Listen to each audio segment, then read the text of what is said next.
Bismillahirrahmanirrahim. Assalamualaikum warahmatullahi wabarakatuh.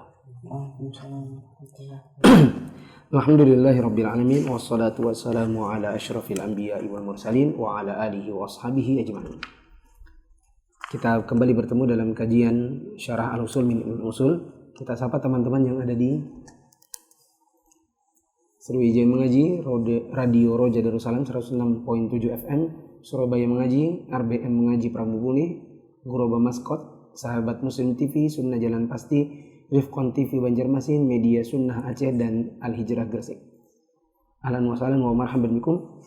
Mari kita baca kembali buku Syarah Al-Usul Thalatha yang saya terjemahkan dalam penjelasan 3 landasan utama karya Syekh Shalih bin Fauzan Al-Fauzan. Sekarang ada di poin nomor 5. Kemarin belum selesai, yaitu pada saat peristiwa Isra Mi'raj. Ada di halaman 157.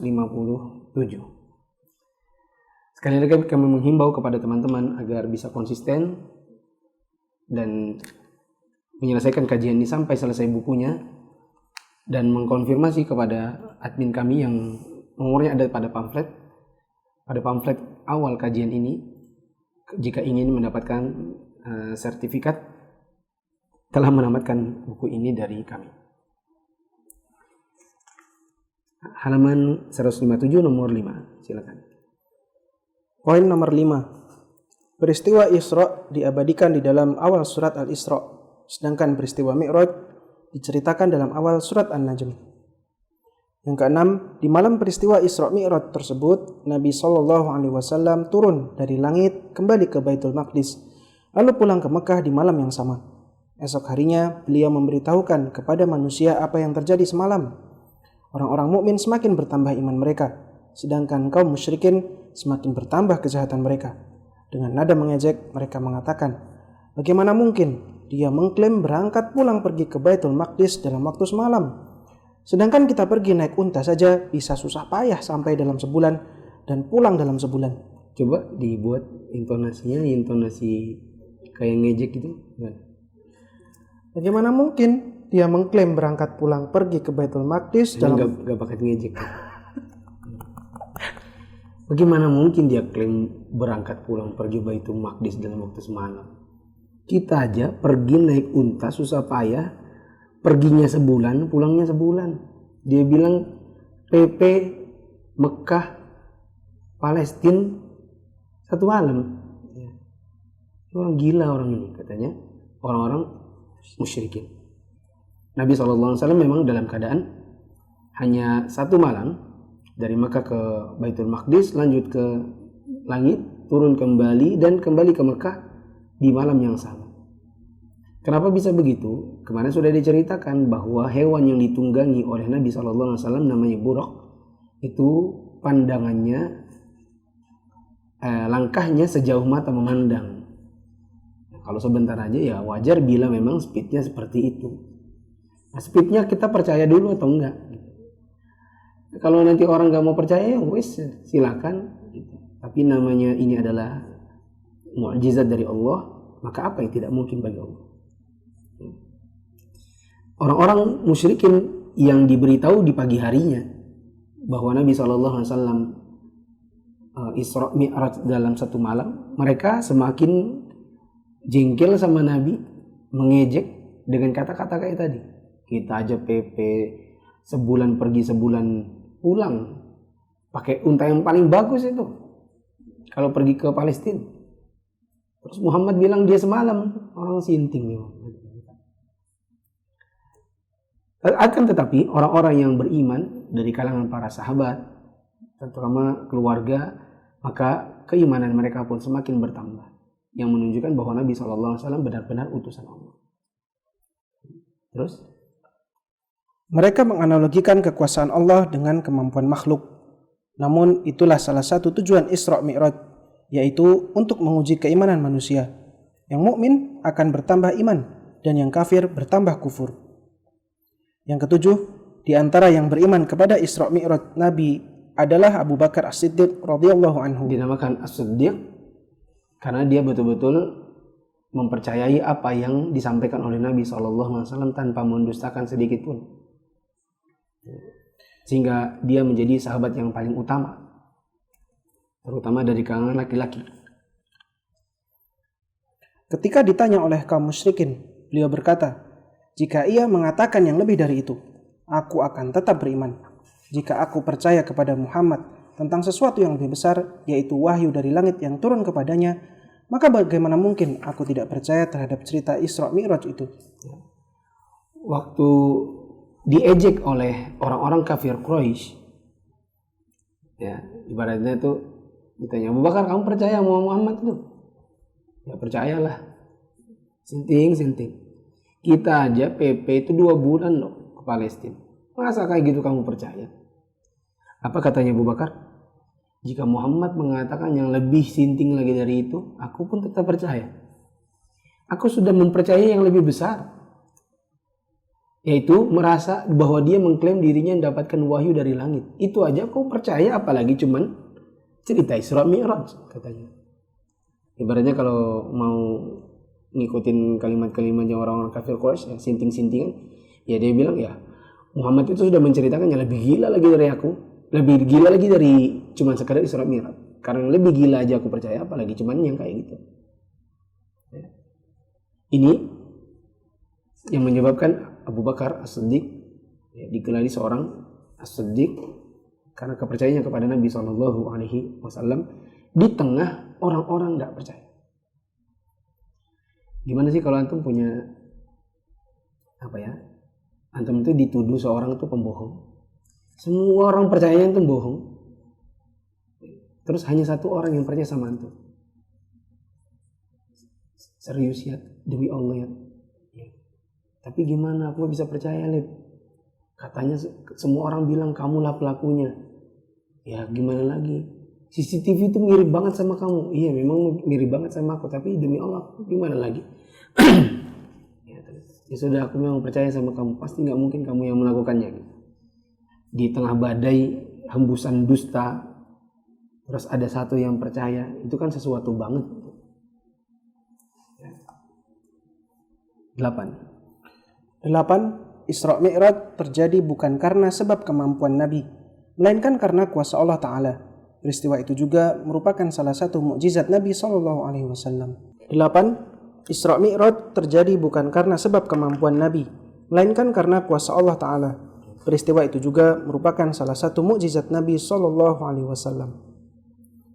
9. Harus diyakini bahwa Isra Mi'raj terjadi pada diri Nabi, baik ruh maupun jasadnya, dan dalam keadaan terjaga, bukan tidur alias mimpi. Itu yang benar. Dan kemarin saya bilang bahwa sebagian orang ada yang mengatakan Isra Mi'raj itu hanya mimpi dan bukan perjalanan jasad. Yang benar adalah jasad beliau. Dari mana pendalilan ini? Kita baca. Sebagian orang meyakini itu terjadi pada ruh beliau saja, sedangkan jasadnya tidak, dan ini perkataan batil. Allah Ta'ala berfirman dalam surat Al-Isra, Maha Suci Allah yang telah memperjalankan hambanya. Kata hamba pada ayat tersebut dimutlakkan kepada diri Nabi Muhammad SAW yang mencakup ruh dan jasad beliau. Nah, kalau ada yang mengatakan itu hanya mimpi, maka dia wajib mendatangkan dalil. 10. Setelah menerima kewajiban salat 5 waktu dari peristiwa Isra Mi'raj, Nabi SAW melaksanakannya 2 rakaat. Nanti setelah hijrah ke Madinah, beliau mengerjakan salat zuhur, asar, dan isya masing-masing 4 rakaat, sedangkan salat subuh tetap 2 rakaat karena bacaannya yang panjang. Adapun salat maghrib, sejak awal diwajibkannya memang 3 rakaat karena salat maghrib adalah witirnya salat siang. Kita sudah sampaikan di malamnya kemarin bahwa dalam Isra Mi'raj itu ada semacam oleh-oleh berupa kewajiban yang Allah berikan kepada Nabi dan umatnya, yaitu sholat 5 waktu sehari semalam. Hanya saja sebelum hijrah, pekerjaannya adalah 2-2-2-3-2, di mana sholat yang 4 itu dahulunya adalah 2. Sholat subuh dari awal sudah 2 karena dia panjang daripada yang lain. Dan sholat maghrib dari dulu adalah 3 karena ini adalah witir sholat siang. Ya, ini penutup siang, jumlahnya ganjil, yaitu 3. Sebagaimana sholat witir malam, jumlahnya juga ganjil sebagai penutupnya malam. Nanti setelah Nabi SAW hijrah ke Madinah, baru kemudian sholat zuhur, asar, dan isya dikerjakan sebanyak 4 rakaat kecuali kalau sedang safar. Disebutkan dalam hadis, ini sebagaimana disebutkan dalam hadis, as-salatu awwalu ma furidat raka'atain fa uqirrati salatu safar wa tu'immat salatul hadar. salat itu dikerjakan 2 rakaat ketika pertama diwajibkan, dan tetap demikian ketika safar, dan disempurnakan 4 rakaat saat mukim. Sekira jelas. 11. Para ulama bersepakat bahwa salat diwajibkan sejak di Mekah, namun mereka berselisih pendapat dalam masalah waktu penetapannya, apakah 3 tahun sebelum hijrah, atau 5 tahun, atau 1 tahun. Pendapat yang dikuatkan penulis adalah 3 tahun, sebagaimana disebutkan di atas, beliau melaksanakan salat di Mekah selama 3 tahun. Setelah itu beliau diperintahkan oleh Allah untuk berhijrah ke kota Madinah. Sudah disebutkan kemarin bahwa Isra Mi'raj itu ada khilaf ulama tentang tahun terjadinya. Para ulama tarikh ada perselisihan tentang kapan terjadinya. Ada yang mengatakan 3 tahun sebelum hijrah, ada yang mengatakan 5 tahun sebelum hijrah, ada yang mengatakan 1 tahun. Dan pendapat yang dikuatkan oleh penulis, bagaimana juga pensyarah, yaitu Syekh Muhammad bin Abdul Wahab dan Syekh Saleh Fauzan, bahwa pelaksananya Isra Mi'raj itu adalah 3 tahun sebelum hijrah, yakni 10 tahun sejak jadi Nabi dan Rasul. Allahu a'lam bishawab.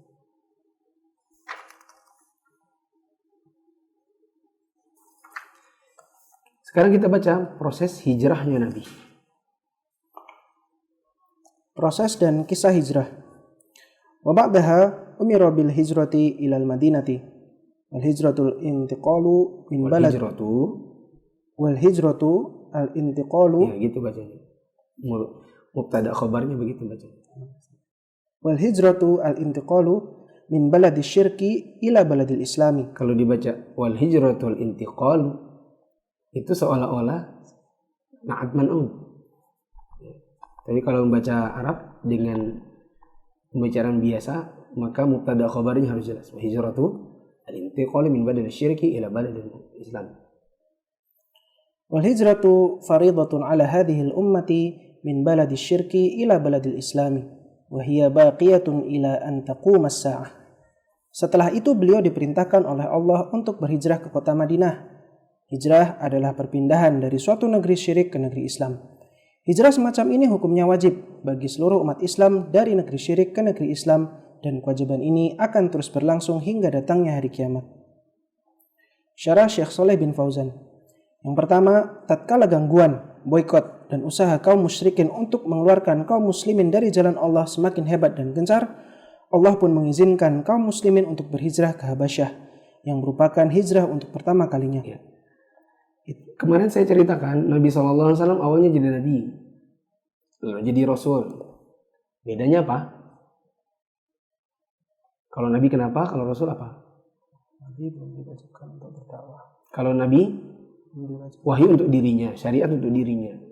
Kalau Rasul untuk dirinya dan didakwahkan kepada umatnya. Maka Rasul itu ada unsur mendakwahkannya kepada orang lain.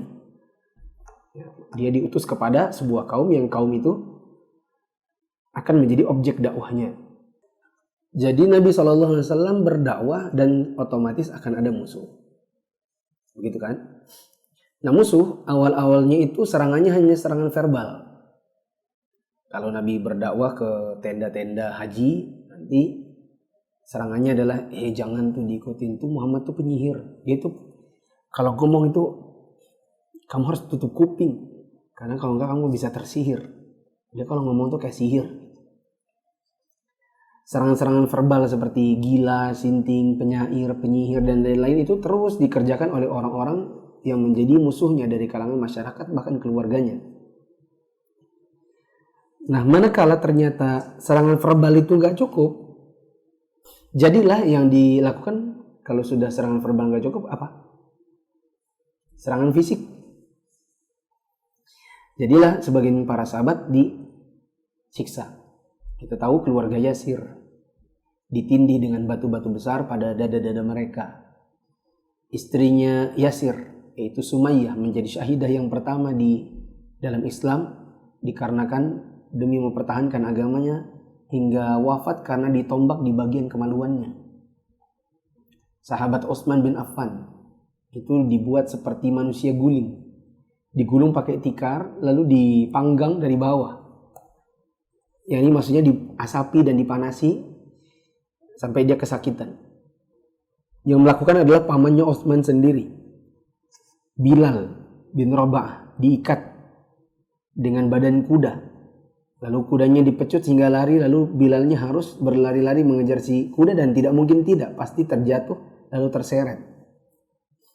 Nah, serangan-serangan seperti ini yang bukan lagi cuma sekedar verbal tapi juga sudah masuk dalam serangan fisik, ya, maka Allah Subhanahu wa taala mengizinkan kaum muslimin untuk berhijrah karena tidak tahan dengan kekasaran dan penyiksaan yang dilakukan oleh orang-orang kafir Quraisy. Dan hijrah yang pertama kali dilakukan adalah hijrah ke Habasyah, yang kalau kita lihat sekarang, negeri sekarang namanya Ethiopia. Dan itu terjadi, saya beri catatan kaki, saya carikan kapan terjadinya itu. Karena saya penasaran dengan khilaf ulama tentang Isra Mi'raj tahun sekian, hijrahnya setelah tahun sekian, dan sebelum-sebelumnya. Maka saya mencoba untuk cari di rujukan yaitu Ar-Rahiq Al-Maktum. Karena dengan tahu susunan tahun enak dalam membaca sejarahnya. Kita sama-sama tahu kalau kita belajar sejarah, itu paling enak adalah mengetahui urut-urutannya dengan mengetahui waktu terjadinya. 1945 kemerdekaan, 1949 apa itu ya? Operasi militer apalagi itu kan. Dengan mengetahui urutan tahun enak dalam memahami sejarah. Maka saya berinisiatif untuk mencari di Ar-Rahiq Al-Maktum karya Syekh Safiyur Rahman Al-Mubarakfuri. Lalu saya berikan catatan-catatan kaki yang nanti akan cukup banyak pada halaman-halaman selanjutnya. Saya sebutkan di catatan kaki, dan hijrah ke Habasyah itu terjadi pada bulan Rajab pada tahun ke-5 kenabian. Ingat, 5 kenabian bukan 5 hijriyah. Bedakan antara 5 kenabian dengan 5 hijriyah. Dan kita hitung juga, Nabi berdakwah selama 13 tahun di Mekah lalu hijrah. Dan berdakwah di sana 10 tahun. Di Mekah fasenya 13 tahun, di Madinah fasenya 10 tahun. 1 sampai 13 itu hitungnya 1, 2, 3, 4, 5, 6, 7, 8, 9, 10, 11, 12, 13 kenabian. Sedangkan setelah hijrah baru 1 hijriyah, 2 hijriyah, 3 hijriyah, 4 hijriyah dan seterusnya. Kalau sekarang 1441 hijriyah, ngitungnya dari Nabi hijrah. Berarti kalau ditambah dengan dihitung dari Nabi dapat wahyu berarti tambah 13 tahun. Berarti 1454. Ya. Nah, dijadikannya Habasyah sebagai tujuan hijrah karena di sana ada seorang raja yang tidak menzalimi seorang pun, adil meskipun dia beragama Nasrani, yang bernama Najasyi. Kenapa dijadikan Habasyah sebagai tujuan hijrah? Karena di sana ada seorang raja, karakternya itu adil meskipun kepada yang bukan Nasrani, sementara dia sendiri beragama Nasrani. Orang menamakannya Najasyi. Sebagai tambahan informasi bahwa Najasyi itu adalah gelar saja dan bukan nama asli. Sebagaimana Fir'aun itu banyak. Ya, Fir'aun itu bukan nama asli tetapi gelar Raja Mesir. Hanya saja yang ditenggelamkan oleh Allah itu adalah Fir'aun yang paling terkenal, yaitu Fir'aun yang ada pada Al-Quran. Nah, adapun Najasyi ini juga adalah gelarnya, dan teman-teman bisa lihat bagaimana kisah lengkapnya tentang Najasyi yang satu ini, yang paling terkenal dari seluruh Najasyi yang ada, di kajian di Amazing Tabi'in yang kita biasa baca bukunya di hari Sabtu malam kajian Istiqlal Balikpapan, atau sejak ada corona kita bacakan di Sabtu dan Ahad malam. Live juga di YouTube dan Facebook. Lanjut dulu. Mengetahui bahwa kaum muslimin telah berhasil hijrah ke sana, kaum musyrikin Quraisy mengutus perwakilan mereka yang dikenal cendekiawan. Ya. Kalau dilihat-lihat kan gimana? Antum punya satu lingkungan masyarakat, satu komplek. Ya. Lalu si fulan tuh kok nggak kelihatan gitu. Biasanya si anu ada, biasanya ini ada. Mana mereka? Yang biasa kita teror, yang biasa kita kerjain, kita prank, kita siksa mereka. Kok pada hilang ya? Kan lama-lama mulai curiga tuh. Mana mereka ini? Ya. Usut demi usut, ya usut demi usut. Usut punya usut. Usut punya usut, ternyata orang-orang itu dapat dipindah. Pindahnya kemana? Ke Habasyah. Maka sebagai langkah, ya, karena tidak ingin nanti Islam itu tambah besar, ini sudah yang di sini aja nambah terus nih. Habis Muhammad itu kita ejek-ejek dulu, itu bukannya berhenti pengikutnya, bukannya orang gak suka sama dia, orang malah tambah cinta sama dia, pengikutnya tambah banyak. Sampai kita siksa. Disiksa aja bukannya tambah sedikit, malah tambah banyak. Ini gimana lagi kalau mereka pindah?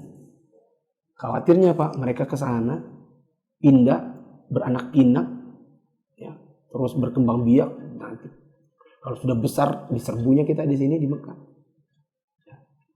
Kata mereka ini, mumpung masih kecil, mumpung api masih api kecil, belum jadi obor, mendingan kita matiin sekalian. Jadi perlu diutus orang-orang untuk menyusul ke Habasyah. Tapi masalahnya Habasyah ini, rajanya itu Najasyi. Najasyi ini orang yang tidak pernah menzolimi orang lain meskipun beda agama sama dia. Beda kepercayaan. Jadi kita kalau ke sana ini harus hati-hati. Harus main cantik. Ya, politiknya harus bagus. Kalau gitu, jangan utus yang sembarangan. Utus itu harus yang cendekiawan. Maka diutuslah siapa? Silakan. Maka diutuslah Amr bin Al-As dan Abdullah bin Abi Rabi'ah. Ya, ada dua orang. Amr bin As, Abdul As dan Abdullah bin Abi Rabi'ah. Dan Abdullah bin Abi Rabi'ah saya baca di Ar-Rahaiqil Maktum, makanya saya masukkan di situ dalam kurung ditambah garis datar penerjemah. Untuk apa mereka diutus ke sana? Untuk menemui Raja Najasyi sambil membawakan hadiah untuknya. Dalam pertemuan dengan Raja Najasyi, kedua utusan Quraisy tersebut mengatakan, orang-orang yang berhijrah ke Habasyah adalah keluarga kami. Mereka itu orang-orang yang hijrah ke sini, Pak, ya, yaitu sebenarnya keluarga kami. Mereka itu melarikan diri, gitu Pak Najasyi. Ya. Nah mereka itu khawatirnya nanti kalau mereka dibiarin di sini, mereka akan jadi orang-orang jahat yang menghancurkan negeri Anda. Jadi mohonlah orang-orang itu tolong dikembalikan. Lagian mereka tuh keluarga kami sendiri sebenarnya. Sambil bawa apa tadi? hadiah. Sambil bawa hadiah. Buat apa? Tahu dong. Buat nyogok-nyogok. Buat apa namanya? Ya kalau hadiah itu kan orang bisa luntur hatinya. Bisa meltdown. Ambil hati. Hah? Ambil hati. Yang ambil hati. Ya, tolonglah kembaliin ya orang-orang. Nah, masalahnya mereka ini berhadapan dengan orang yang salah. Ini orang tidak mudah menzalimi orang, bahkan tidak pernah melakukannya. Apa yang dilakukan Najasyi ketika negosiasi? Silakan. Sembari bernegosiasi, mereka menyerahkan hadiah yang mereka bawa untuk membujuk Najasyi agar menyerahkan kaum muslimin ke tangan mereka. Akan tetapi Najasyi tidak menerimanya begitu saja. Beliau mengundang kaum muhajirin untuk mendengar penjelasan mereka. Setelah mendengarnya, beliau memberi pilihan kepada kaum muhajirin untuk tinggal atau kembali ke negeri mereka. Ketika mereka memilih untuk tetap tinggal di Habasyah, Maka kedua utusan Quraisy tersebut pulang dengan tangan hampa. Ya. Najasyi tidak langsung mentang-mentang bawa-bawa hadiah terus langsung diterima. Maka Najasyi mengundang perwakilan dari kalangan muhajirin tadi. Diutuslah Ja'far bin Abi Thalib. Di mana Ja'far ini sebenarnya di situ ada Utsman juga. Seingat saya ada Utsman dan istrinya, yaitu anaknya Nabi. Ya, anaknya Nabi dari hasil pernikahan Nabi dengan Khadijah. Ya.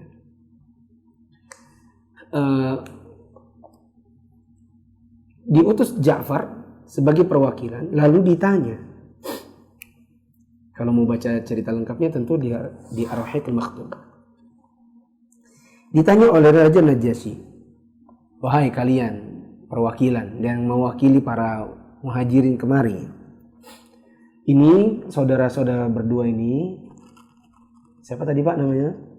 Oh ya, Amr bin As. Nah ini siapa namanya tadi? Abdullah bin Abi Rabi'ah. Ini katanya keluarga kalian. Dan kalian ini katanya melarikan diri dari Mekah dan kalian itu di sana sebenarnya berbuat kejahatan. Sebenarnya bagaimana yang terjadi? Maka Ja'far bilang, orang dua ini pembohong semua. Sebenarnya kami itu lari ke sini karena mereka suka menyiksa kami. Loh, kenapa kalian disiksa? Ada apa? Soalnya sudah datang seorang nabi terakhir, namanya Muhammad. Dia tinggal di Mekah dan diutus kepada kami. Kami pun beriman kepadanya. Tapi orang-orang ini karena dengki sama dia, tidak mau ngikut. Maka dulu nabi itu yang dituduhnya penyihir, penyair, orang gila, orang sinting. Terus karena kami ini ternyata nggak stop-stop jumlahnya, maka kami yang disiksanya.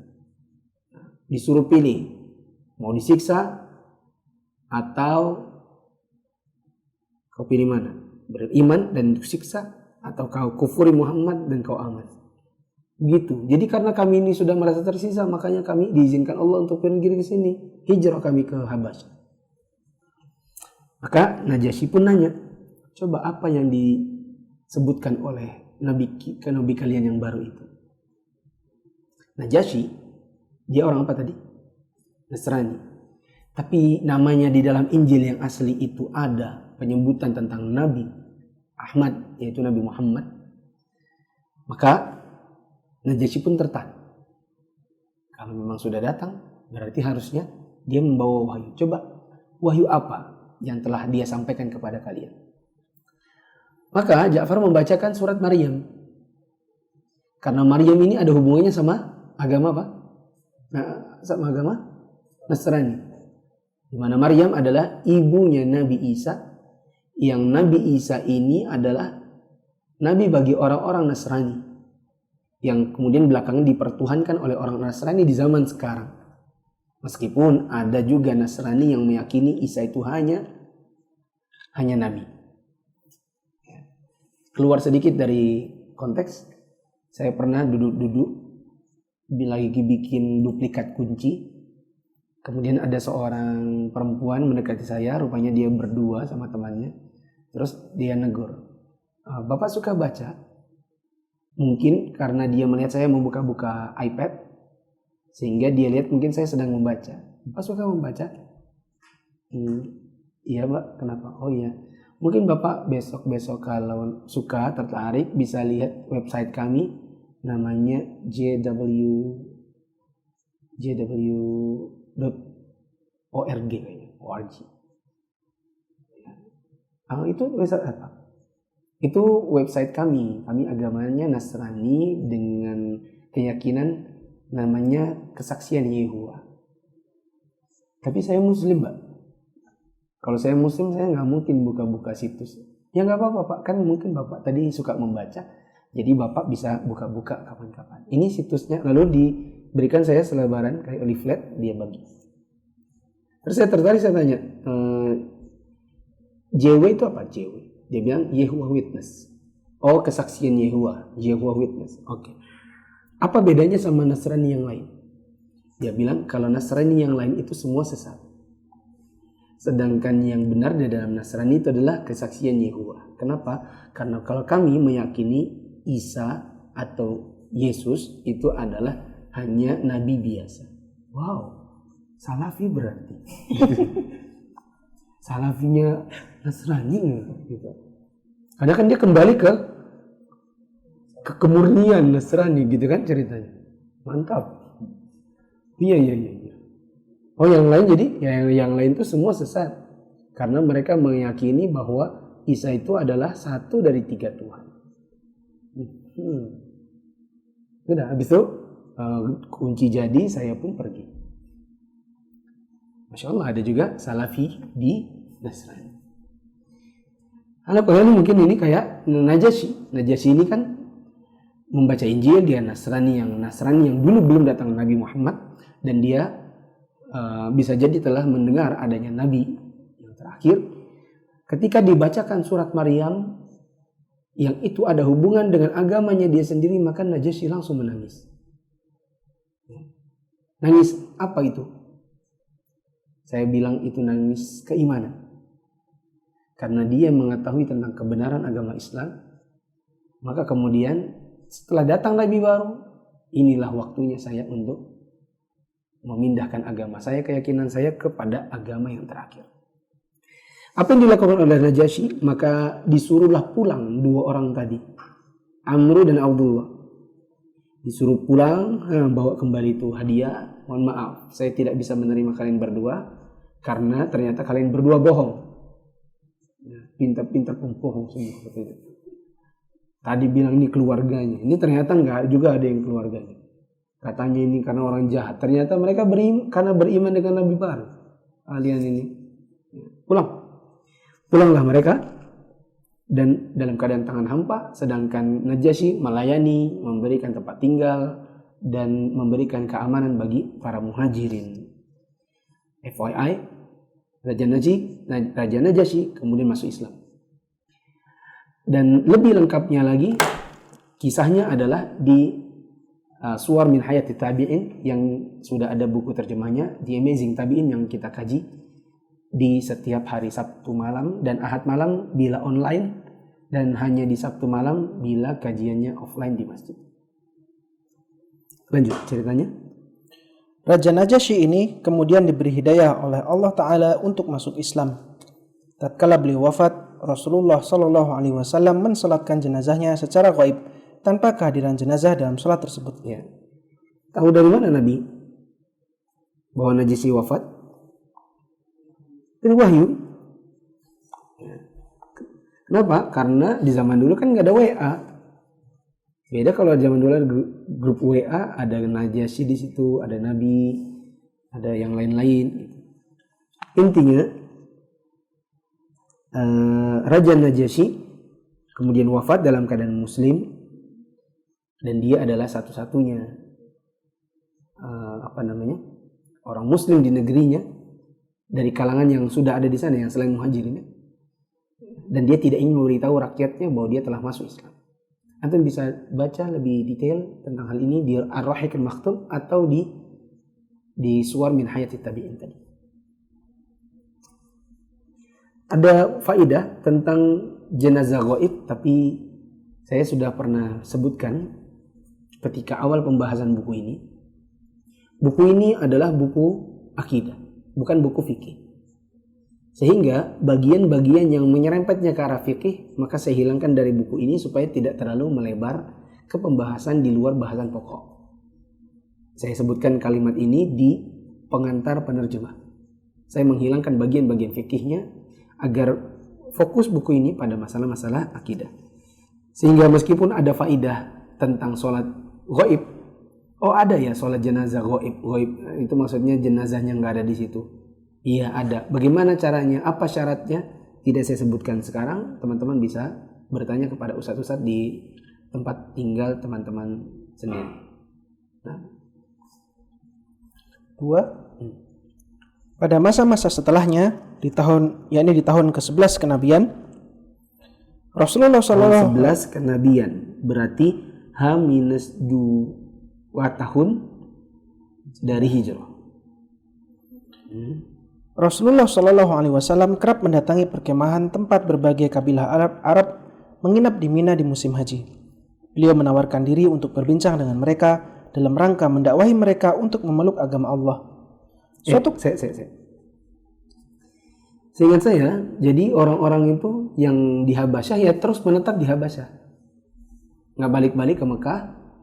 Nanti setelah Nabi SAW hijrah yang kedua yaitu ke Madinah, baru kemudian yang di Habasyah ikutan pindah ke Madinah. Berarti kalau kita lihat hijrah ke Habasyah itu tahun kelima kenabian, berarti dikurangi 13 kurang 5 ada 8 tahun. Setelah 8 tahun baru ketemuan lagi di Madinah. Gitu kan? Betul tidak? 13 tahun di Mekah, ya kan? Tahun kelima hijrah ke Habasyah. Berarti masih berapa tahun lagi di Mekah? 8. 13 kurang 5, 8. Dan setelah orang-orang sisanya hijrah ke Madinah, baru yang Habasyah sebagiannya pindah.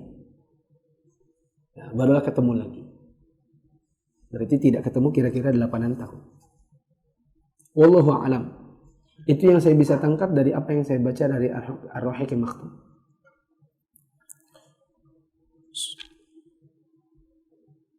Lanjut. Suatu ketika secara tidak sengaja beliau bertemu dengan sekelompok orang dari kalangan Ansor. Oh iya, pada masa-masa setelah orang hijrah, maka Nabi terus melakukan dakwah, aktivitas-aktivitas mengajak kaum kafirin masuk ke dalam Islam. Dan salah satu tempat di mana Nabi berdakwah adalah perkemahan. Kemah tempat tinggalnya orang-orang kabilah Arab yang menginap di Mina di musim haji. Nah, suatu ketika secara tidak sengaja Nabi melewati satu tenda di Mina di musim haji yang di situ ada orang-orang Madinah. Sebenarnya kita belum menamakan mereka Ansor. Ya, karena belum ada hijrah. Nanti kalau sudah ada hijrah baru kita bilang yang datang itu namanya muhajirin, sedangkan yang menolong di sana namanya Ansor. Ini orang-orang dari kalangan Madinah. Lalu saya penasaran kelompok orang ini siapa? Kita carikan di Al-Rahiq Maktum dan sebutkan namanya satu persatu. Saya beri di catatan kaki jumlah mereka 6 orang, yaitu As'ad bin Zurarah, Auf bin Harith, Rafi' bin Malik, Qutbah bin Amir, Uqbah bin Amir, dan Jabir bin Abdullah. Apa yang Nabi lakukan waktu ketemu mereka? Beliau mendakwahi mereka dan mereka pun menerima agama yang beliau bawa. Orang-orang Ansar itu membaiat beliau dan pulang ke kampung halaman mereka dengan mengemban misi berdakwah kepada kaumnya agar ikut memeluk Islam. Nabi dakwahi mereka. Dan awalnya Nabi nanya dulu, izinkan saya berbicara dengan kalian. Bila kalian izinkan, saya akan duduk. Bila kalian tidak mau, maka saya pergi. Masalah apa? Saya ingin mendakwah kalian tentang keyakinan kepada Allah. Maka mereka pun mengizinkan. Dari dialog itu, masuk Islamlah 6-6-nya. Nanti yang 6 ini kan pulang kemana? Pulang kah? Yang 6 orang ini pindah kemana? Nggak fokus. Tadi Anda bilang orang-orang ini sebenarnya belum dibilang Ansor. Mereka dibilang penduduk apa? Madinah. Maka mereka habis dialog sama Nabi pulang kemana? Ya ke Madinah dong. Nah, mereka pulang ke Madinah, tapi mereka jadi dai. Coba lihat, mereka nggak langsung pertemuannya kan sama Nabi cuman singkat. Habis itu masuk Islam. Terus pulang. Waktu pulang ke Madinah, apa misinya? Dakwah. Itu menunjukkan kepada kita bahwa memang dakwah itu bisa dikerjakan oleh siapapun sesuai dengan kadar kemampuan mereka. Meskipun memang ada pembedaan antara dakwah di meja didengar oleh banyak orang dengan dakwah biasa menyampaikan orang ke orang. Menyampaikan orang ke orang siapapun boleh. Dengan syarat, satu, apa yang disampaikannya sebatas keilmuannya. Jangan mencoba-coba untuk melompat lebih tinggi. Yang kedua, tadi saya bilang apa tadi? Orang boleh berdakwah sesuai dengan kemampuannya, yaitu dengan cara menyampaikan apa yang dia tahu, sebatas yang dia ketahui saja dan tidak mencoba untuk melompat yang lebih tinggi. Dan tidak dipersyaratkan di situ misalnya harus punya kemampuan bahasa Arab, harus punya kemampuan usul dan lain-lain. Selama syarat yang kedua, yang disampaikannya dia yakin itu benar dan berada di atas kebenaran. Maka teman-teman nanti setelah belajar usul salasah ini, jangan kemudian mengatakan, saya masih kecil ya, saya belum nikah ya, apa yang mau ngajarin ini? Ya antum ajarin ke kakak antum, ke orang tua antum di rumah punya anak istri, istri belum berhijrah misalnya, antum suruh duduk, yuk kita bikin kajian keluarga, bapak jadi ustadznya. Bolehkah? Boleh. Selama yang antum sampaikan, antum yakin benar, antum nukil dari orang, antum serap, antum save dalam memori antum, lalu antum sampaikan sebatas yang antum tahu dan tidak mencoba untuk melompat lebih tinggi. Misalnya saya bilang kan waktu di awal-awal, kalau nanti ditanya sesuatu dan antum belum tahu, bilang saya belum tahu. Begitu. Buktinya 6 orang yang bertemu dengan Nabi hanya dengan pertemuan singkat sekedar masuk Islam ditugaskan kepada penduduk Madinah di sana untuk berdakwah hanya dengan dakwah mengajak mereka masuk Islam sebatas yang mereka ketahui. Mereka nggak disuruh ngajarin tentang yang lebih dari itu kan, belum nyampe ilmunya. Begitu. Ya, sehingga nanti Nil misalnya hari Nil, antum tamat buku ini. Nabi antum kan kemarin ke Tenggarong, berarti ada bolong. Sedangkan antum kan gak ada bolong, karena antum gak ada punya pilihan lain kecuali duduk di kamar ini, ya kan? Karena record, membantu live. Antum sudah tamat nih buku ini. Nanti antum harus punya kajian. Kan kita bersertifikat, diwasiatkan untuk mendakwahkannya kepada orang-orang terdekatnya, dari kalangan keluarga dan teman-teman terdekatnya. Nah, antum bilang, ayah, Umi, aku mau jadi ustadz di rumah. Kita bikinnya setiap hari apa? Mengadakan pembacaan dan penjelasan usul salasah. Kamu sudah belajar bahasa Arab kah? Nggak wajib. Kata ustadz sudah jelas nggak wajib. Dalilnya ada di halaman 161. Gitu. Kata ustadz, yang penting disampaikan sebatas yang sudah didengar dari ustadz, yakin itu benar. Tapi nanti kalau sesi tanya jawab, katanya kalau aku tahu, jawab. Kalau enggak tahu, harus bilang enggak tahu. Nanti PR nanya ustaz. Gitu. Kan adik antum ikut juga. Ya kan? Nah, kerjasama sama dia.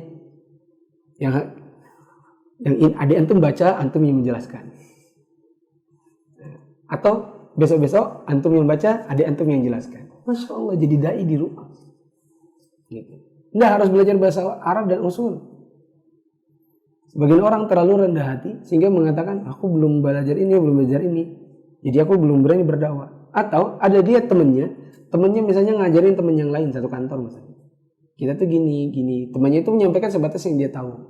Terus langsung diprotes. Nggak usah lah kamu berdakwah di kantor ini. Emang kamu sudah belajar usul, sudah belajar bahasa Arab. Ayat baru hafal 1, 2 aja. Ya nggak apa-apa. Selama memang benar, daripada hafal ayat banyak, hafal hadis banyak, ternyata ajarannya menyesatkan. Mending yang sederhana. Belum terlalu tahu banyak, hafal cuma 1 ayat, tapi yang disampaikan benar. Gitu nggak?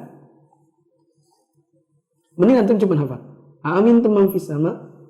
Apakah kalian merasa aman dengan yang di langit? Ini menunjukkan bahwa Allah berada di atas langit, bersama di atas arsy. Dah, cuma hafal itu doang loh.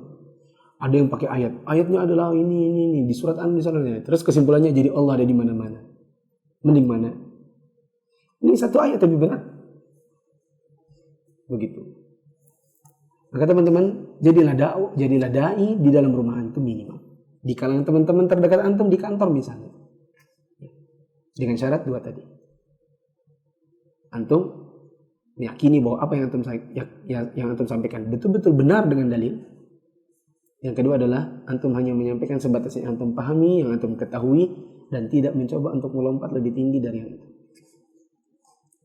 Sebagaimana 6 orang yang ditugaskan Nabi sebagai dai. Coba baca. Mereka berjumlah 6 orang, yaitu As'ad bin Zurarah. Sudah saya bacakan tadi.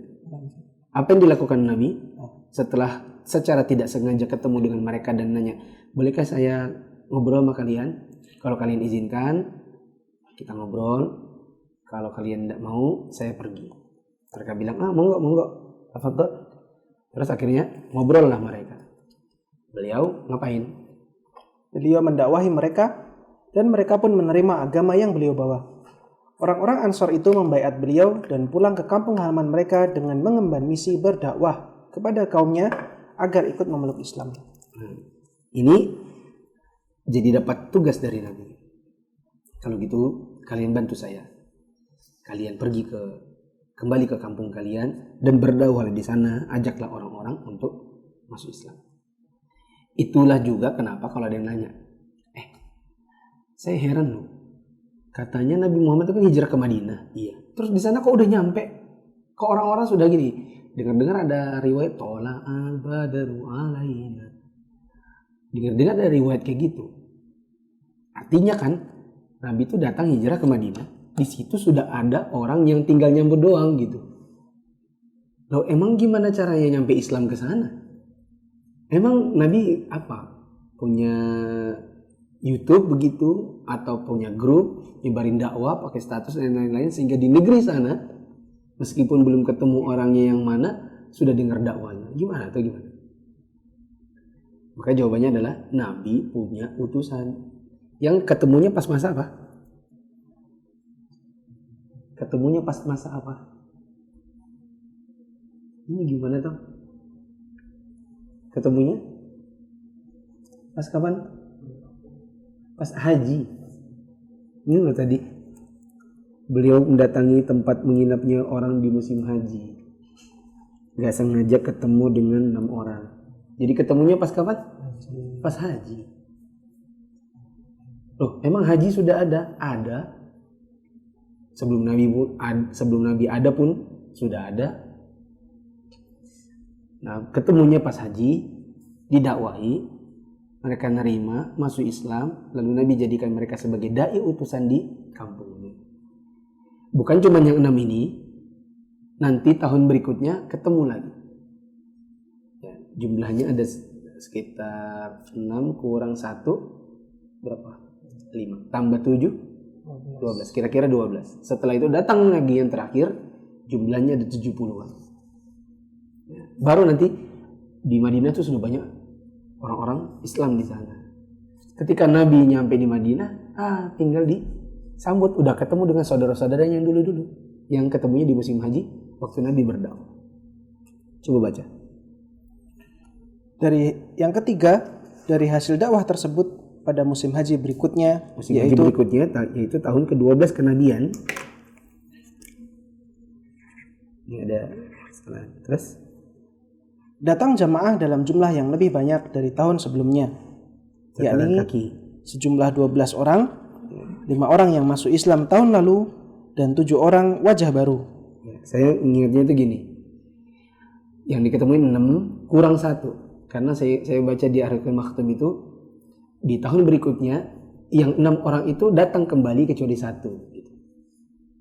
Tahun berikutnya, tahun kemarin berapa? 6. Tahun berikutnya datang semua kecuali 1. Berarti 5. Dan membawa 7. Jadi 5 orang ini bawa temannya 7. Nah, jamaah tersebut kalau ketemu catatan kaki langsung baca catatan kaki. Jamaah tersebut membaiat Rasulullah SAW di sisi Bukit Aqobah. Ini dikenal dengan peristiwa baiat Aqobah pertama. Di tahun selanjutnya, yakni tahun ke-13 kenabian, datang lagi jamaah sejumlah 73 orang dan membaiat beliau di sisi Aqobah tempat Al-Jumrah Al-Ula di Mina. Peristiwa itu dikenal dengan peristiwa Bai'at Aqobah Kubro. Ya, itu yang saya bilang tadi. Pertama dari 6, tahun berikutnya datang 6 kurang 1 tambah 7, tahun berikutnya datang 70-an. Di tahun ke-13 kenabian, dan setelah itu baru Nabi hijrah. Hijrah di bulan apa? Muharram. Hajinya bulan apa? Dzulhijjah. Allahu a'lam. Kaum Ansar tersebut membaiat Rasulullah SAW untuk masuk ke dalam agama Islam. Mereka juga berjanji menolong beliau jika beliau nanti hijrah ke daerah mereka dan melindungi mereka sebagaimana mereka melindungi diri dan anak-anak mereka sendiri. Yang keempat, setelah peristiwa Bai'at Aqobah yang penuh berkah tersebut, Rasulullah SAW memerintahkan kaum muslimin di Mekah untuk berhijrah menuju kota Madinah. Berangkatlah sebagian dari mereka, sementara beliau SAW dan sebagian sahabatnya ketika itu tetap tinggal di Mekah. Ya, nggak langsung serombongan. Jadi serombongan dulu, baru Nabi dan sebagian yang tinggal. Ada yang menarik di cerita Bai'at Aqobah itu. Waktu 70 orang itu bai'at, maka ada setan ngelihat. Apa kalau orang ngelihat dari kejauhan itu apa? Pokoknya ngelihat dari jauh. Mengintai. Ya, maka setan ini teriak. Ya, ibaratnya dia teriak, "Woi, orang kafir Quraisy, ini Muhammad nih, lagi bai'at sama orang-orang." Gitu. Suaranya setan itu kedengaran di kalangan orang-orang Quraisy di Mekah. Mereka bilang, suara apa tuh? Di mana tuh? Anu tadi katanya di Aqobah. Maka orang-orang segera nyusul ke sana. Tapi Nabi SAW juga dapat wahyu agar segera bubar. Maka mereka pun segera bubar dari bai'at tersebut karena bocoran si siapa? Si setan. Sehingga ketika orang-orang datangin, udah nggak ada orang-orangnya. Tuh, nggak ada kok, kosong kok. Iya, tapi nggak mungkin tadi ada yang ngomong tuh. Kamu dengar kan? Iya, kamu dengar kan? Iya. Tuh pasti tuh terjadi, nggak mungkin nggak. Tapi kosong bos, nggak ada orang-orang. Nggak mungkin nggak. Nah, sejak saat itu di kepalanya orang-orang kafir Quraisy itu harusnya mereka pasti sudah bai'at itu. Itu pasti yang teriak kemarin nggak tahu siapa itu pasti nggak mungkin yang teriak bohong. Wah ini bahaya nih gitu. Nah, setelah itu apa? Mulai mereka ya kayak zaman-zaman pemberontakan inilah, PKI lah gitu. Ya, kita harus atur strategi nih, gimana caranya gitu. Karena nggak mungkin nggak, itu suara itu pasti memang betul bahwa Muhammad pasti ngumpul sama puluhan orang itu. Wah, rupanya Muhammad ini semakin besar aja nih, kita bisa kalau mereka membesar nanti kita bisa mati nih. Jadi stepnya akhirnya gini, serangan verbal, ya kan? Selesai, nggak ngefek, yang ada malah orang nambah. Serangan fisik, yang ada orang juga nambah. Berapa banyak yang semakin beriman dan tetap bertahan. Nah ini nggak bisa, kita step yang ketiga. Apa step yang ketiga? Bunuh. Tapi kali ini yang dibunuh siapa? Nah, orangnya sekali. Nggak cukup hanya dengan sekedar nyiksa teman-temannya. Nah, apa yang mereka lakukan? Mereka mulai merancang pembunuhan Nabi SAW. Tetapi Nabi SAW diberitahu oleh Allah, sehingga Allah pun menunjukkan kepada Nabi strategi untuk menghindari percobaan pembunuhan kepada beliau. Lanjut. Kemudian pada akhirnya Allah Ta'ala mengizinkan Rasulullah SAW untuk pergi hijrah juga. Informasi tentang peristiwa bai'at antara Rasulullah SAW dan orang-orang Ansar di Aqobah itu pun menyebar dan sampai di telinga kafir Quraisy. Tentang peristiwa Aqobah itu menyebar di telinganya kafir Quraisy. Siapa yang bocorin? Setan. Kurang ajar memang setan itu. Tapi ini sudah jadi skenario dari Allah. Terus Mereka khawatir bila Muhammad dan para sahabatnya di Madinah bertemu, mereka akan memiliki kekuatan. Iya. Mereka kan khawatir, waduh ini kalau kita biarin nanti Muhammad semakin besar aja nih. Dia sudah punya teman-teman lagi di Madinah. Kalau mereka pindah ke sana, terus mereka membesar, maka kalau mereka nyerang ke kita, kita bisa mampus semua. Maka ini nggak bisa dibiarin. Kita sudah harus bunuh tokohnya. Lanjut. Di malam Rasulullah Shallallahu Alaihi Wasallam hendak berhijrah, orang kafir Quraisy memblokade rumah beliau. Dilengkapi persenjataan, mereka berkumpul di depan pintu rumah beliau untuk menyergap dan membunuhnya.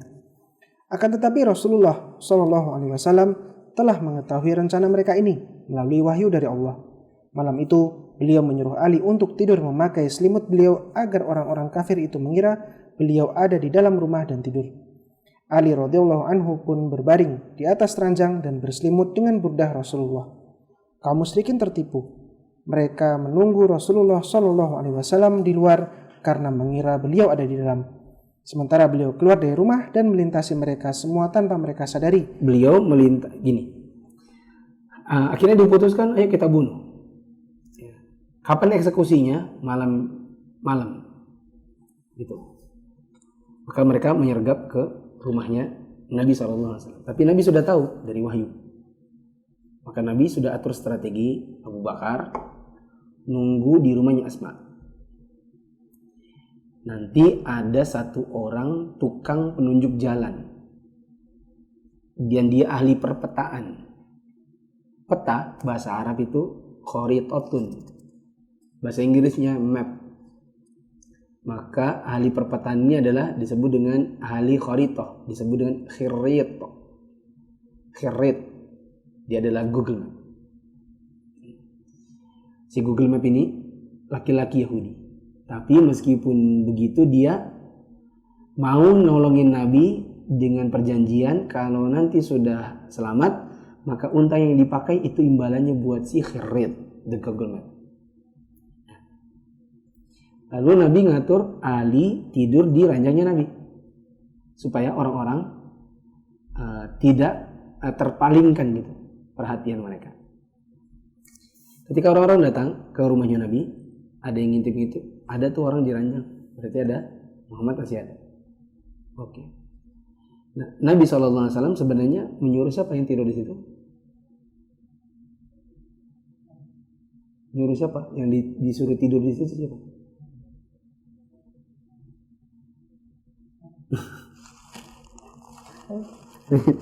Nanti namanya ini. Dari 3 kali dia tanya.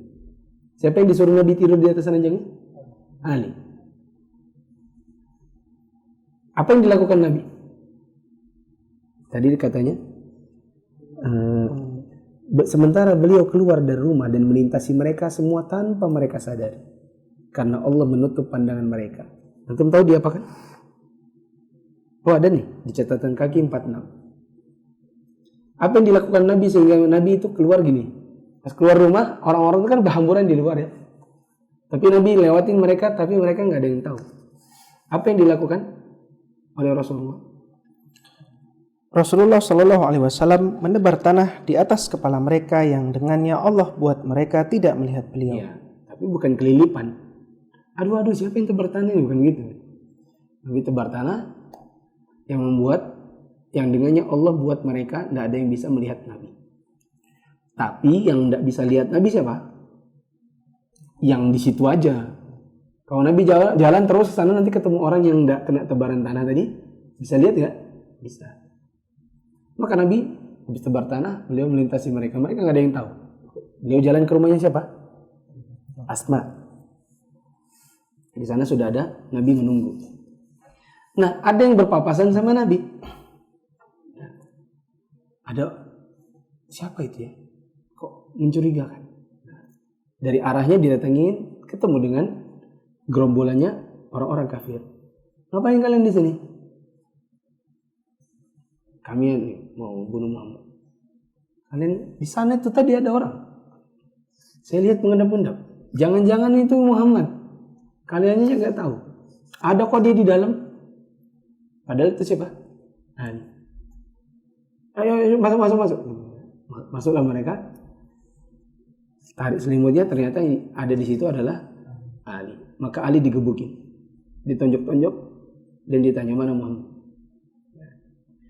Akhirnya mereka curiga, oh ini kayaknya ke rumahnya Abu Bakar nih, atau ke rumah siapa. Maka mencari dan ketemu dengan Asma. Asma seingat saya di Ar-Rahiqul Maktum sempat disebutkan ya dipukul juga.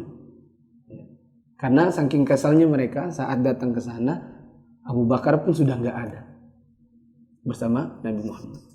Maka mereka pun segera mencari jejak berdua orang ini ya, untuk dibunuh. Tapi kan tadi temennya Nabi sama Abu Bakar siapa? Google Map. Keren. Dia kan tahu kalau kita nanti lewat sini lewat jalur normal, yakin pasti kita kekejar. Jadi kita cari jalur nggak normal.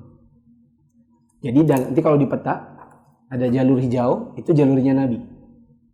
Ada jalur merah, itu jalurnya orang kafir Quraisy. Yang dia bikin mereka nggak pernah ketemu jadinya. Kenapa Nabi bisa begitu? Karena ditemani sama Khalid. Gitu.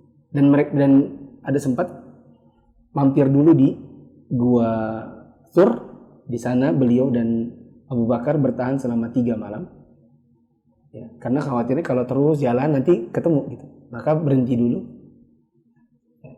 dulu, bikin mereka kelimpungan mencari sampai putus asa. Saking putus asanya, orang-orang kafir Quraisy akhirnya bikin sayembara 100 unta.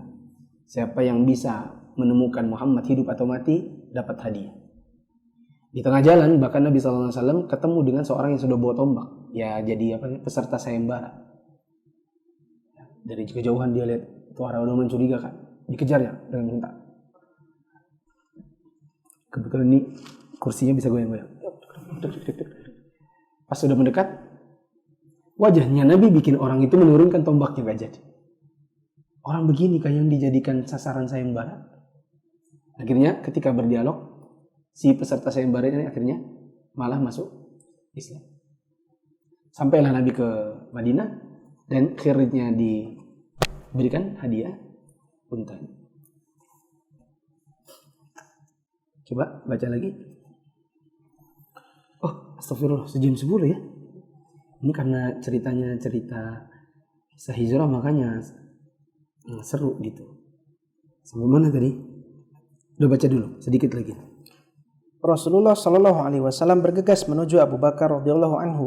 Lalu keduanya segera pergi menuju Gua Thur.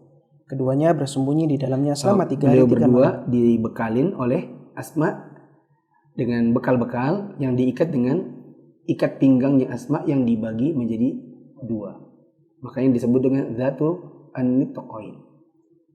Si pemilik 2 ikat pinggangnya itu Asma. Lanjut.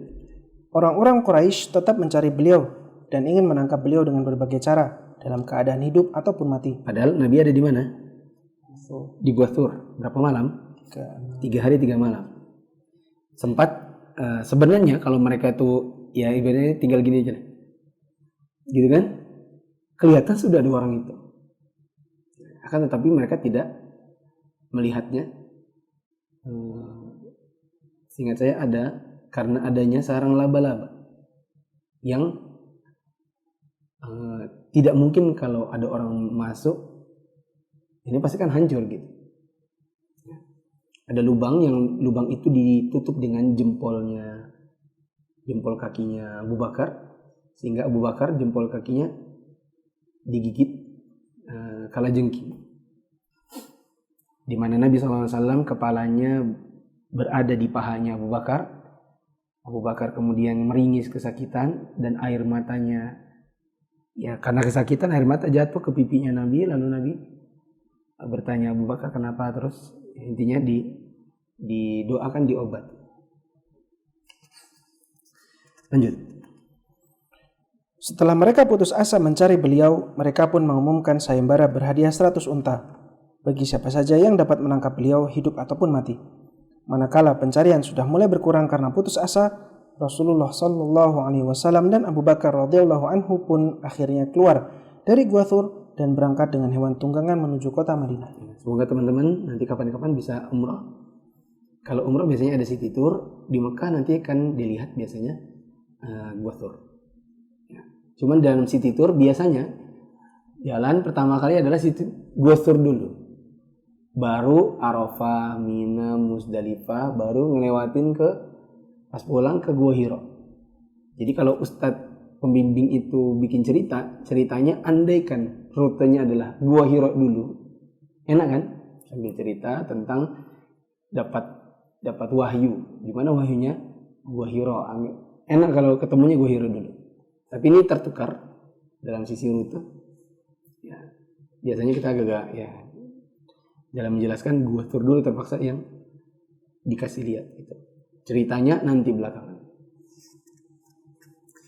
Ya, semoga nanti kalau kapan-kapan umroh minta kepada ustadznya, Ustadz tolong bikinkan cerita yang mendetail tentang kisah Nabi mulai dari muda sampai beliau hijrah.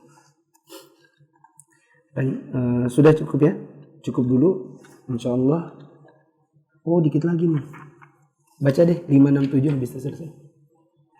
5. Sesampainya keduanya di Madinah, kaum muslimin yang sempat berhijrah ke Habasyah pun ikut hijrah ke Madinah. Nah, itu yang saya bilang tadi. Kan sudah ada yang dulu ke Habasyah.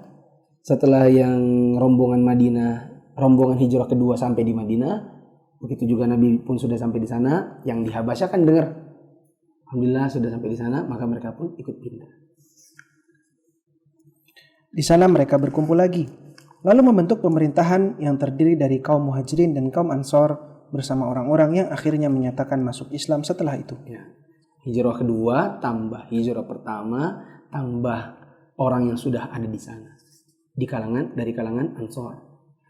Yang datang namanya Muhajirun atau Muhajirin, yang memang sudah tinggal di Madinah dan menolong para Muhajirin namanya golongan Ansor. Setelah 8 tahun ngumpul lagi. Ke-6. 6. Hijrah itu sendiri secara bahasa maknanya meninggalkan sesuatu. Di dalam syariat, hijrah maknanya sebagaimana yang disebutkan penulis, yaitu perpindahan dari suatu negeri syirik ke negeri Islam. Hijrah merupakan amal yang agung, sehingga sering digandengkan Allah Ta'ala dalam berbagai ayat dengan syariat jihad. 7. Kewajiban hijrah tetap ada dan tidak terhapuskan sampai hari kiamat. Setiap muslim yang membutuhkannya harus melakukannya. Tidak boleh baginya menetap di negeri kafir sementara di sana dia tidak mampu menjalankan dan menampakkan agamanya. Dan sudah lewat pembahasannya waktu pembahasan cinta dan benci karena Allah. Salah satu yang kita dilarang adalah menetap di negeri kafir padahal di sana tidak mampu menjalankan agama. Dalil tentang kewajiban hijrah ini akan disebutkan besok insya Allah di halaman berikutnya. Sudah. Karena sudah lewat 10-12, mungkin kita hanya bisa jawab sedikit saja dari YouTube dan sedikit saja dari Facebook. Mohon maaf, kita ambil yang teratas saja, karena atas menunjukkan datang lebih dulu, seolah bertanya lebih dulu, sedangkan yang baru posting belakangan berarti dia setelahnya. 1949 penyerahan kedaulatan dari deh.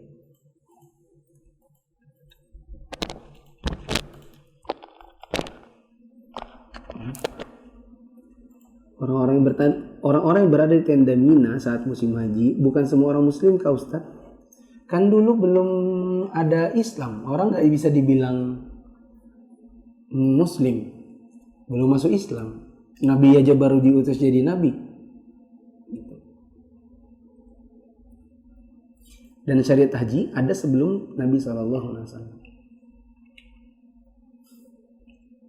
Tentang berdakwah sesuai kemampuan dengan 2 syarat bisa dibuatkan PR Ustaz. Bagus untuk di-share. Saya tidak mau dibikinkan PR karena saya khawatir nanti ini agak blunder ketika teman-teman berkreasi dengan teman-teman sendiri. Kita boleh berdakwah dengan 2 syarat. Apa tadi? Yakin dengan dalil benar, terus berdakwah sesuai kemampuan. Nah, itu kalau tidak mendengarkan penjelasan saya, khawatirnya malah sebagian orang nanti pasti jadi bahan bully. Apalagi yang nggak dengar kajian ini. Apalagi ikon-ikon yang sudah belajar sunnah tapi mohon maaf lisannya one step ahead daripada akalnya. Nanti dibilang, oh ini kayak dakwah tabligh ini, Orang tabligh itu kan kayak gitu prinsipnya. Padahal kita ngomong dalam konteks yang berbeda. Kita ada di lembah mana, tabligh ada di lembah mana. Satu lagi, Ustaz berkaitan dengan hadis bahwa iman akan kembali ke kota Madinah. Sekarang ada orang yang bilang bahwa Madinah zaman itu bukan kota Madinah sekarang, tapi Madinah zaman Nabi. Enggak paham. Dan Facebook mana yang teratas, turun, putus, terus, up, itu balik papan banget. Ustadz, batasan sahur kan sampai terbit fajar sodik, tapi saat azan subuh tempat anak tidak melihat fajar sodik. Mana yang anak ikuti, pandangan atau pendengaran? Jawabannya, kalau antum tidak jelas, tidak mungkin dengan pandangan, apalagi di Balikpapan. Balikpapan ini kan banyak gunung Guntur, Gunung Sari, Gunung Malang, dan lain-lain. Karena tempatnya berbukit-bukit. Antum sangat tidak mungkin kan untuk melihat fajar sodik. Ya, antum harus cari tempat-tempat tinggi. Maka antum berpedoman pada petunjuk saja yang petunjuk itu kita yakini benar. Seperti menggunakan aplikasi handphone. Yang aplikasi handphone ini kita yakin benar.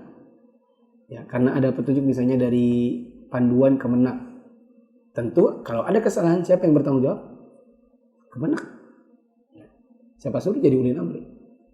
Gitu. Ulil amri bertanggung jawab atas kemaslahatan orang banyak. Saya pakai Muslim Pro yang saya setel dengan Kemenak Balikpapan. Gitu. Nanti bisa pakai yang lain. Kalau di Saudi dulu kita paling ramai pakai namanya My Prayer warna kuning. Dimana kalau sudah My Prayer itu bunyi, azan di mana-mana. Ya. Setiap masjid itu punya jam yang sangat susah ketemu dengan masjid yang waktunya menyelisihi. Artinya masjid ini, masjid sana, masjid sana, dan lain-lain. Sampai di masjid-masjid di tempat-tempat padang pasir, itu waktunya sama. Antara aplikasi My Prayer di Saudi dengan di jam-jam yang ada di masjid-masjid di sana. Jadi antum pakai ini, bukan pakai naik ke atap rumah, mana ya fajar sodik gitu. Belum lagi antum belum bisa bedakan mana fajar sodik, mana fajar kadhib. Salat pakai masker kemarin sudah, oke? Di mana binatang tunggangan Nabi? Oh, bagus nih pertanyaannya, Raihan Asil. Bagus. Ustadz, di mana binatang tunggangannya Nabi dan Abu Bakar ketika di Gua Tur? Kan Nabi sama Abu Bakar sembunyi di Gua Tur. Terus mana binatangnya? Sama si Google Map? Oh, dikasih terus? Kayak apa? Ke hijrahnya jalan kaki berarti. Pintar nih Raihan Asli bertanya ini. Jadi Nabi SAW turun dengan Nabi dari hewannya terus ke Gua Tur. Tapi perjanjiannya sama si Khidir, si Map, nanti kesini lagi 3 hari. Jadi unta sama Khidirnya pergi. Kan dia nggak ada masalah karena dia kan bukan orang Muslim. Dia orang Yahudi. Nah, dia keluar pergi gitu. Dia mah enak aja gitu. Tapi perjanjiannya 3 hari lagi nanti kesini. Gitu. Yang luar biasa adalah Yahudi ini kalau dia berpikir cuma dapat hewan 1, ikut sayembara 100, tapi dia lebih pilih yang 1 karena amanah. Sehingga orang Muslim jangan kalah kayak orang Yahudi. Banyak orang Muslim kalau sudah oke, sana langsung, yang ini langsung ditinggalkan. Kerjasama dagang bareng. Keuntungannya sini 1.500.000, sini 1.500.000. Oke. Di sana tawaran, langsung pindah. Langsung cari yang lain yang lebih besar. Ditinggalkannya, dilanggarnya perjanjian, nggak mau tahu pokoknya karena di sana lebih baik. Gitu. Sedangkan Khidir ini bertahan demi 1, mengorbankan 99 karena perjanjian. Wallahu a'lam. Subhanakallahumma wa bihamdika asyhadu an la ilaha illa anta astaghfiruka wa atubu ilaik. Wassalamualaikum warahmatullahi wabarakatuh.